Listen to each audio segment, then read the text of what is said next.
Olá, bem-vindos. Meu nome é Marla e essa é a aula 27 da disciplina de Biologia Celular. Dando continuidade ao tema metabolismo energético da célula, hoje vamos ver o processo de respiração celular aeróbica. Quem faz esse tipo de respiração? As plantas, os fungos, os animais, protozoários e até mesmo procariotos. Mas é possível procariotos realizarem respiração celular se eles não têm a mitocôndria? Sim, é possível. Para realizar o processo de respiração celular, é necessário ter a maquinaria, que em geral são proteínas. Essa maquinaria pode estar dispersa no citossol ou na membrana plasmática, no caso dos procariotos, ou estar presente especialmente numa organela que é a mitocôndria nos seres eucariotos. Agora a próxima pergunta: qual a relação entre o processo de respiração e respiração celular? O processo de respiração é a inalação e a exalação do ar. Este ar, quando ele entra no nosso corpo, ele é rico em oxigênio e quando ele é exalado, ele é rico em gás carbônico. Por que essa diferença? Porque lá no pulmão acontece a troca gasosa. O oxigênio presente no ar passa para a nossa corrente sanguínea e o sangue carregado de CO2 libera este CO2, então a gente exala o CO2 para o meio ambiente externo. Mas e daí? Qual a relação com a respiração celular? A respiração celular é um processo onde quebram-se moléculas ricas em carbono para produzir moléculas ricas em energia, que é o ATP. Neste processo de quebra de moléculas orgânicas, é necessário o uso de oxigênio. E, como resultado desse processo, é produzido gás carbônico. Perceberam a relação? No processo de respiração, a gente inspira muito oxigênio e exala CO2. No processo de respiração celular, entra oxigênio e sai CO2. Essa é a relação e nós vamos ver como este processo acontece dentro das mitocôndrias. Mas a próxima pergunta que eu lhe faço é: será que realmente todo o processo de respiração é necessário usar oxigênio? Não, nós sabemos que através de um composto carbônico, ele pode passar e ser processado através da respiração aeróbica ou através da respiração anaeróbica, onde não se utiliza oxigênio. Vamos dar exemplo de um desses processos, que é a fermentação. Aonde acontece a fermentação? No citoplasma, ali no citossol, ou seja, não precisa de uma organela específica. A respiração aeróbica, ela inicia no citoplasma, mas sim, vai precisar de uma organela específica, que é a mitocôndria, ou no caso dos procariotos, vai acontecer em nível de membrana plasmática. Vamos ver alguns exemplos de fermentação. Fermentação alcoólica, que é realizada por bactérias e leveduras, muito importante na produção de pão, de cerveja. A fermentação lática, que é realizado por bactérias, fungos e no nosso corpo realizado por dois tipos celulares, células musculares e condrócitos. Os condrócitos são células da cartilagem e a cartilagem não é vascularizada, então chega menos oxigênio nesse tecido. Então a respiração que ele faz é uma respiração que não depende de oxigênio.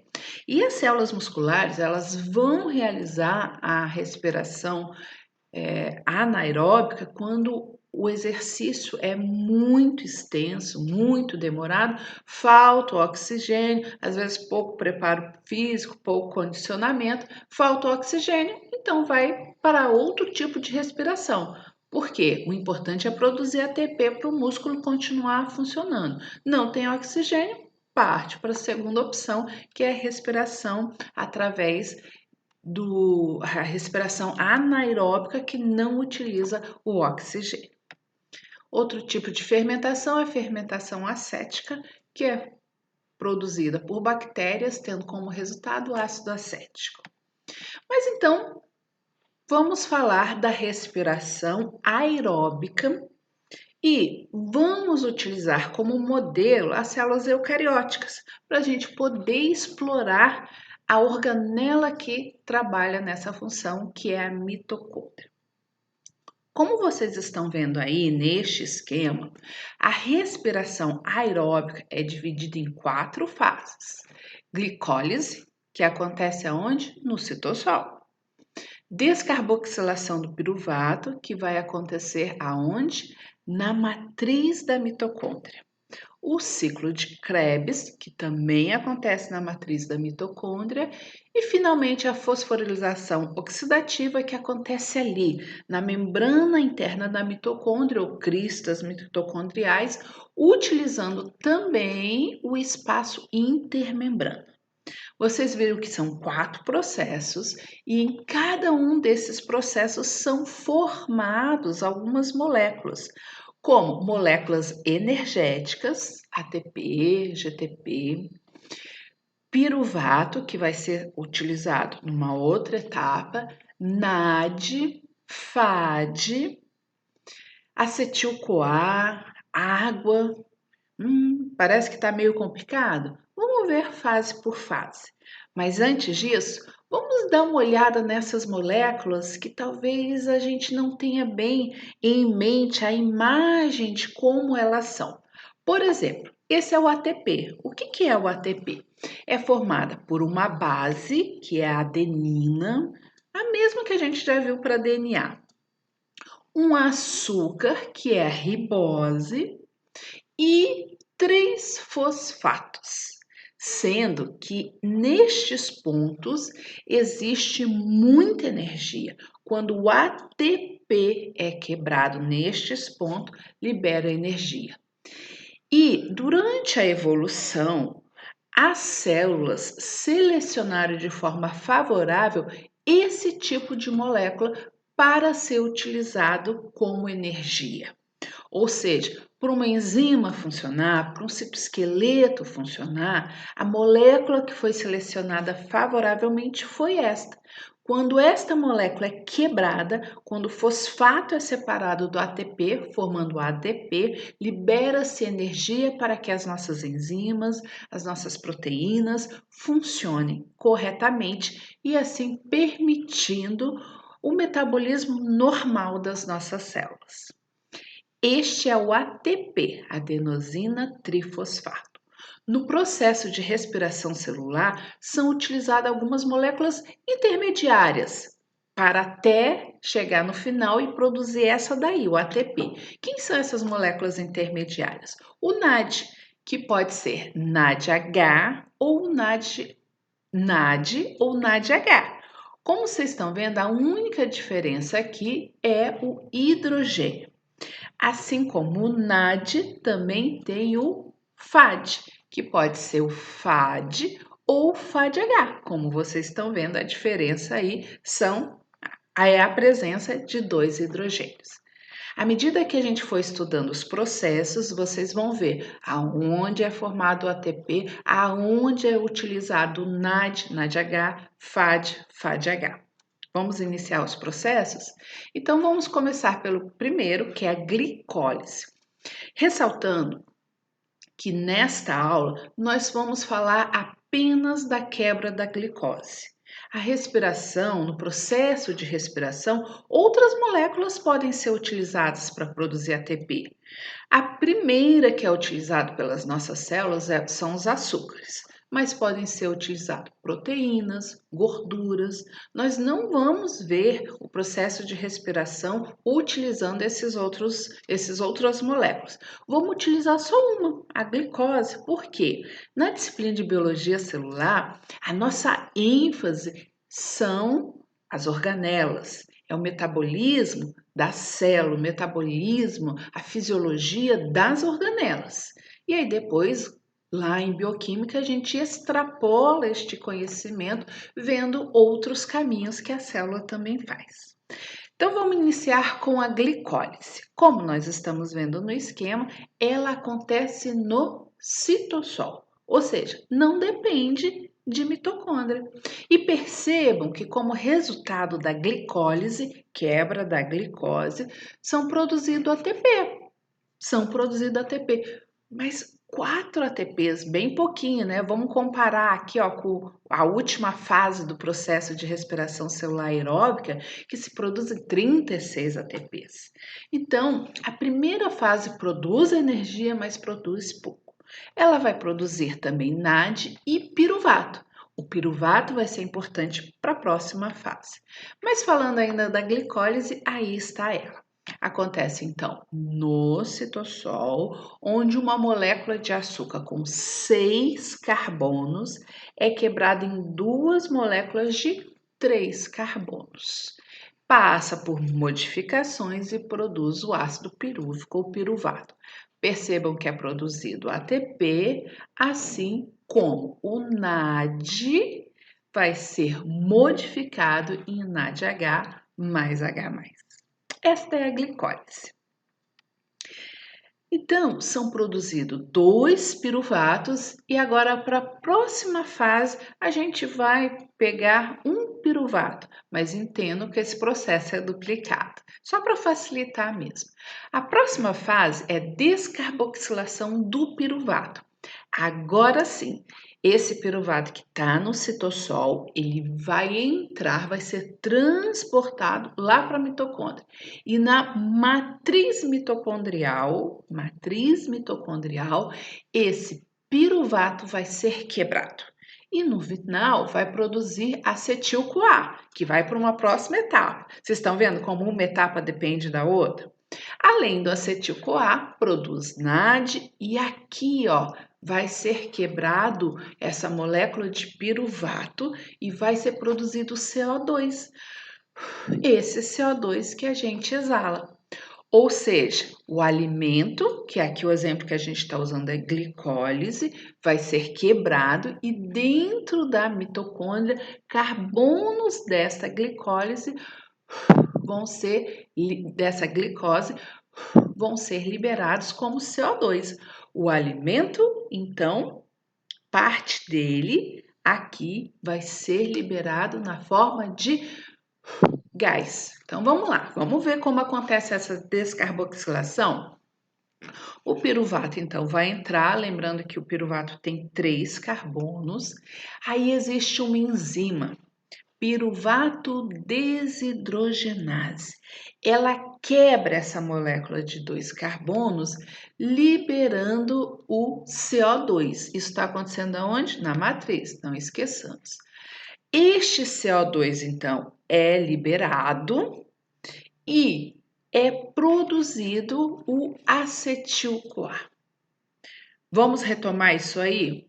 Entra uma molécula de 3 carbonos, é formado uma molécula com 2 carbonos e um dos carbonos é liberado na forma de gás. E além disso, também o NAD é transformado em NADH mais H+. CO2 então é liberado, ou seja, o carbono que estava no alimento, parte dele foi liberada como gás. E aí vai lá para os nossos alvéolos pulmonares e daí a gente exala. Agora, então, a próxima etapa, ciclo de Krebs. Este ciclo de Krebs vai acontecer aonde? Segue acontecendo na matriz. São 2 eventos que aconteceram ali na matriz da mitocôndria. Esse ciclo de Krebs, ele é bem mais complexo que a fase anterior, que é a descarboxilação do piruvato. Ele é mais complexo e, como vocês estão vendo, são formados mais elementos. E no ciclo de Krebs é necessário também a presença de água. Vamos ver esse ciclo de Krebs? Então vamos por parte. Aparentemente aqui ele é bem complicado. Então retomando a organela, aonde que acontece? Ali na matriz mitocondrial. O que chega na matriz mitocondrial que vai ser utilizado? Acetil-CoA. O que vai acontecer com esse acetil-CoA? Ele vai entrar numa rota cíclica. Esse acetil-CoA, então, vai ser processado. Neste processamento, como vocês estão vendo, é necessário água ele vai sendo modificado, né? Quem está fazendo isso? Proteínas que estão ali na matriz mitocondrial. Nessas modificações, formam um elemento muito importante para a produção de ATP, que é o NAD mais H+. Forma mais o quê? Libera CO2. Lembra que a glicose eram 6 carbonos, quebrou em uma molécula de 3, que é o piruvato. Piruvato foi quebrado numa molécula de 2 carbonos. Esse já foi liberado. Olha aqui, mais a liberação de um carbono. Lógico que para isso tudo tem que fazer ali o equilíbrio, né? Conteúdo que vai ser bem trabalhado em bioquímica. Então, mais um CO2 sendo liberado. Aquele alimento, então, parte dele, através desse processamento, está virando CO2. Mais NADH, mais CO2 sendo liberado, forma também molécula de GTP, que é uma molécula que carrega energia, forma FAD, que é muito importante para a próxima fase, forma mais NAT. Ou seja, o que nós temos aí no ciclo de Krebs, ou ciclo do ácido cítrico? Como o próprio nome diz, é ciclo. Entra uma molécula, dá uma volta e chega ao mesmo ponto, através desses processamentos que nós vimos aí. São vários nomes, como vocês estão percebendo na imagem, que eu não estou explorando, eu estou explorando mais com vocês aquilo que é produzido nesse ciclo e que é necessário para a próxima etapa da respiração. Então, retomando, o que é produzido? É produzido água, mas também é utilizada a água em vários momentos. É produzido NAD em 3 momentos. É produzido FAD. É liberado CO2. É produzido GTP. Vamos então para a próxima fase. Com tudo isso que foi produzido aqui, o que vai ser utilizado na próxima fase? Os NADs, os FADs.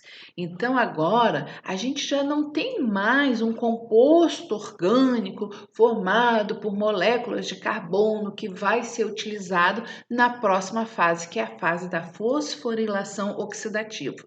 Então, o que tinha que quebrar de ligação entre carbonos aí foi quebrado. Foi quebrado. Nós não temos mais o envolvimento do carbono. Mas agora, nessa próxima fase, é uma fase que produz muita energia. E olha quem é necessário utilizar nessa fase: o oxigênio. E produz também água. Vamos ver então como que acontece essa fase maravilhosa que produz tanto ATP, que foi tão importante para a evolução das células.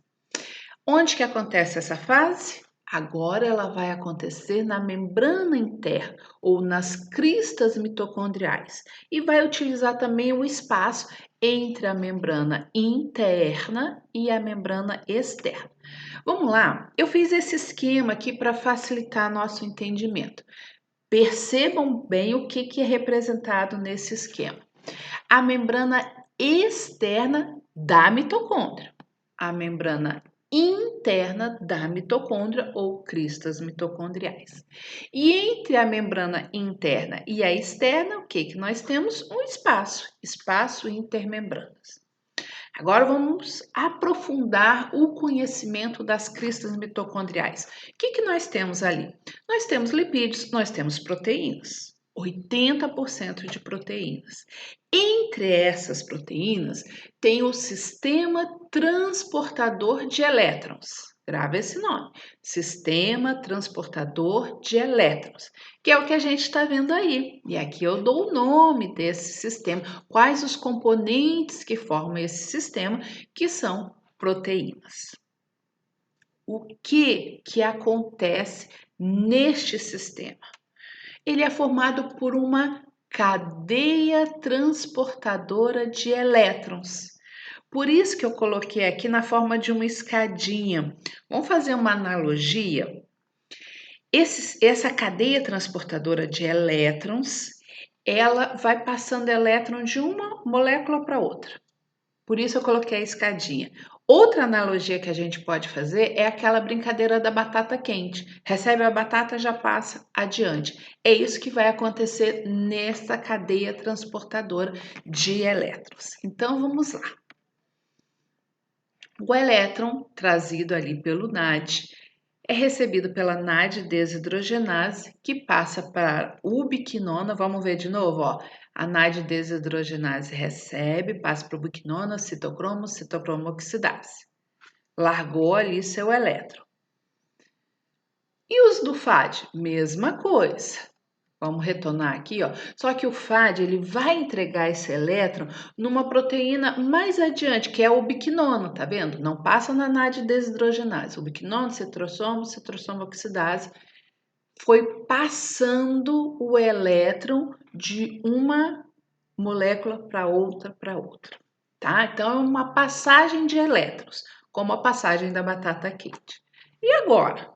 Esse elétron fica perdido ou será que ele fica parado aqui na citocromo oxidase? Quando esses elétrons chegam na citocromo oxidase, existe um aceptor de elétrons e a gente chama como aceptor final de elétrons, porque ele é o último que recebe esses elétrons. Quem será esse aceptor? Esse aceptor é o oxigênio. Viram a relação do processo de respiração celular com o processo de respiração? Nós já produzimos CO2, já foi liberado. E agora quem que a gente recrutou nesse processo? Oxigênio. Aí está o oxigênio. E aí, quando os elétrons se juntam com oxigênio mais hidrogênio, forma a água. Viram que nós produzimos água também no processo de respiração celular? Produzimos. Como que é produzida a água? Os elétrons se juntam com oxigênio, que se junta com hidrogênio e forma água. Obviamente, tem todo um equilíbrio para essas reações acontecerem. Nosso foco aqui é aonde está acontecendo esse evento. Esse evento está acontecendo em nível de cristas mitocondriais. E, obviamente, né, esse processo do encontro dos elétrons, oxigênio e prótons e a formação da água vai acontecer ali na matriz mitocondrial e vai ser liberado para a matriz mitocondrial. Então, essa foi uma fase, um dos eventos que acontece nessa última etapa do processo de respiração celular. Se vocês perceberam, das coisas que eu falei até agora, produziu água. Mas cadê aquelas 36 moléculas de ATP? Então, voltando aqui, quando os elétrons passam na cadeia transportadora de elétron, olha o que vai acontecer com o próton. O próton é ejetado para o interior, para o espaço intermembrana. Vamos ver isso acontecendo agora com o FAD. Ó. Liberou os elétrons, quem que entra? Próton. Quem que entra? Prótons. Então, agora nós temos o que, gente? Já vimos isso lá na aula de transporte. Foi formado um gradiente eletroquímico. O espaço intermembrana está cheio de prótons. O que vai acontecer com esses prótons? A tendência é eles voltarem para um espaço que tem uma concentração maior, que é a matriz. Por onde esses prótons vão passar? Esses prótons vão passar por uma proteína específica, que é a ATP sintetase. E quando passa pela ATP sintetase, esta proteína, que é uma enzima, ela tem a capacidade de unir o ADP a um fosfato formando ATP. Então perceba o seguinte, ó, formou o gradiente de prótons. Esse próton pode voltar para a matriz da mitocôndria por qualquer lugar? Não, ele passa num complexo proteico específico, que é a ATP sintetase ou ATP sintase. Quando passa por essa proteína, olha o que acontece. Junta o ADP mais fosfato, formando ATP. E lógico, pelo equilíbrio da reação, para cada uma molécula de glicose, vão ser formadas 36 moléculas de ATP. Vamos ver isso aí com outros esquemas. Então, aqui nós temos a membrana interna da mitocôndria, com seus lipídios, sua cadeia transportadora de elétrons e aqui a ATP sintetase. Então, através da cadeia transportadora de elétrons, o que acontece? Ejeção de prótons. Para onde? Para o espaço intermembrana. Esses prótons acumulados aqui vão voltar para a matriz, onde a concentração é menor. No que eles voltam para a matriz, através dessa proteína muito especial, a ATP sintetase, ela une um fosfato ao ADP, que tem 2 fosfatos, e aí forma ATP, uma molécula que carrega muita energia e que outras enzimas do nosso corpo vão utilizar para realizar as suas funções. Neste processo, tem todo um equilíbrio aí de concentração de oxigênio, de CO2, de prótons, de elétron, NAD, FAD. E olha quem está aí. Esse é o ATP, é um complexo proteico, vocês estão vendo, formado por várias subunidades, Então, uma proteína grande, transmembrana, quaternária, multipasso. E como vocês estão vendo no processo, o que acontece? Quando os prótons passam por essa proteína para alcançar o espaço, para alcançar a matriz, sai do espaço e alcança a matriz, ela tem a capacidade de unir um fosfato a um ADP, formando uma molécula de ATP. Então aí a gente tem o GIF de como isso acontece. Realmente acontece um movimento nessa ATP sintetase que vai promover a ligação do fosfato ao ADP. Mais um esquema mostrando para vocês essa ejeção de prótons para o espaço intermembranas da mitocôndria, e quando esse próton vai para a matriz, ele movimenta a ATP sintetase, que une um fosfato ao ADP, formando ATP. Mais um GIF para vocês verem esse processo acontecendo. Então, aqui aonde essas coisas estão acontecendo, a glicose sendo quebrada em piruvato, em acetil, vai para o ciclo de Krebs e finalmente chega ali na cadeia transportadora de elétrons, e aqui na ATP sintetase é onde acontece a grande produção de ATP. Agora eu vou lhe fazer uma pergunta. Eu enfatizei que esse próton só tem um lugar para ir para a matriz, que é através da ATP sintase. Não é bem assim. Além da ATP sintase, pode existir e existe um outro caminho para esses prótons voltar. Esse outro caminho acontece naturalmente em algumas mitocôndrias de algumas células do nosso corpo, e esta proteína, ela se chama termogenina. Tá vendo? Aqui a gente tem a ATP sintetase e do lado dela aqui a gente tem uma outra proteína, termogenina, também presente ali na crista mitocondrial. Esta proteína também permite a passagem dos prótons. Eles vão passar por aqui. Só que ao passar pela termogenina, no lugar de fazer isso aqui, ó, produzir ATP, vai produzir o quê? Calor. Isso. Então, não produz ATP, mas produz calor. Então, a termogenina é uma proteína desacopladora. E esse calor é importante para manter a nossa temperatura corporal. Existem outras formas de produção de calor, mas essa é uma das formas. mitocôndrias. Então, a termogenina ela forma um canal por onde os prótons vão fluir lá para a matriz.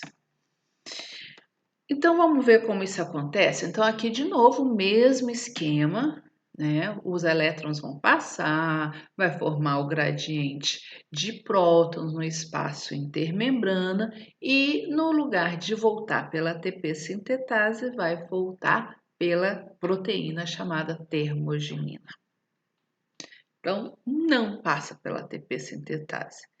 Tá, onde está essa mitocôndria que tem essa termogenina? Ela está muito presente, né, em grande quantidade nos animais que hibernam. Por quê? Durante o inverno, eles ficam quietos, eles ficam hibernando. Então, eles não têm uma movimentação, mas eles precisam manter a temperatura corporal, não pode congelar. Então, para evitar isso, é produzido calor. Ele não precisa de ATP para se exercitar, sair, caçar, mas ele precisa manter a temperatura para que as enzimas do seu corpo continuem funcionando. Então, os animais que hibernam têm muito dessas mitocôndrias. E essas mitocôndrias, elas ficam num tecido especial, que é a gordura marrom, tá? Ficam lá nessas mitocôndrias dessa gordura marrom e durante o inverno os animais hibernam e vão consumindo aquela gordura. A mitocôndria vai utilizando a gordura que está ali neste tecido e vai produzindo ATP, porque lógico também precisa de ATP, mas vai produzindo muito calor, né, através da termogenina. E aí, quando acaba o inverno, obviamente os animais estão magros, porque gastaram dessa reserva, tudo processo natural. Não é doença, processo natural, gastou energia. E pronto para uma nova era, uma nova etapa, vai caçar, vai refazer essa gordura. Principalmente os animais que hibernam têm essa gordura. E nós, pegando agora o exemplo de nós, o Homo sapiens, nós também temos essa gordura.